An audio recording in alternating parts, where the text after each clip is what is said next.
Good morning, folks. Kirk here with Kirk Giordano Plastering. My son Jason Giordano doing the video. What we're going to do today is color coat this garage. We came here yesterday, Jason, myself, and my other son Daniel, and we used 2 rolls of this fiber mesh tape over some of the cracks here. I'll show you what we refer to this. Under all windows and doors, if the base coat is left long enough, it will crack. And the fellows who did this, they did it about 6 months ago, so we have hairline cracks under and above all. Again, we used 2 rolls of this stuff yesterday, and it just shows you how many cracks. What we did also is we put a polybond over a lot of the corners because the corner aids were exposed. We don't really want the corner aid exposed. Once we pulled this and applied this over the cracks, we actually put a polybond. Polybond is meant to set molds. It's a cementitious material that sticks to everything. So we painted it. That way when we color code today, the cracks won't reappear. Actually, some of them can, but this is the best you can do as far as to keep the cracks at bay. Now, the fellows who did this, they did a brown coat and they put pancakes on here. It didn't really match what the owner had in mind. He wanted an adobe finish. But we're going to color coat this, and the color coat will actually feather these in a little bit better as opposed to the painting. The paint will enhance the fact that these are just splotches put on a brown coat.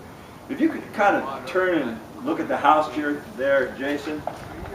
Now that is what we call an adobe finish.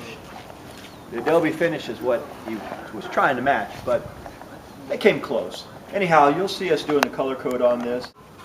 All right, guys. Where we're at now is we've floated this wall here, and remember, it's full of humps everywhere. So when you're floating it, it's good to bend your float, kind of like a pool trowel. Then, if it's straight, you'll catch every hump. So as I go here, it's catching the humps and valleys, and so it's kind of difficult to float this and make it line free, and make it also where you don't see holidays. But we're doing, of course. I've been doing this a long time. We're doing the best we can with what we have to work with. So when we get in front, I'll show you guys just the final. All right, guys, we're almost done here. I want to point out something. You see how this wall, it's all dried up. Now we want to wet it down like that because you can't really spread color coat over a dry wall. So we've done this with the entire house. This is pretty important. You always got to hose it down. What I do is I hose it down, I let it set, do something else, then I hit it and I mist it. We call it misted it when we look at the suction. And when the suction in one area is particularly dry, then we hose or mist that area again. And my son actually in here, who's helping me do some cleanup, pointed something out just a few minutes ago, and it's a good question. He says, "Dad, why'd they put all those bumps in there if when you color coat it takes them all away?"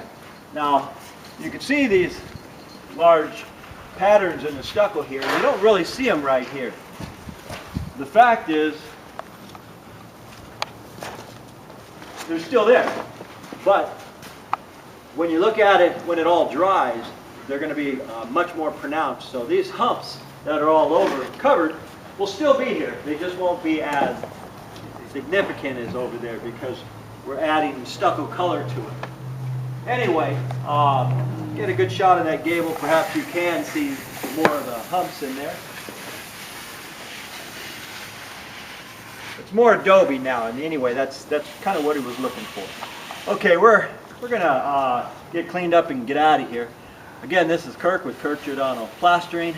Color coats, we do them over painted surfaces or over porous finishes like this brown coat. We'll see you on the next one. Thanks for watching.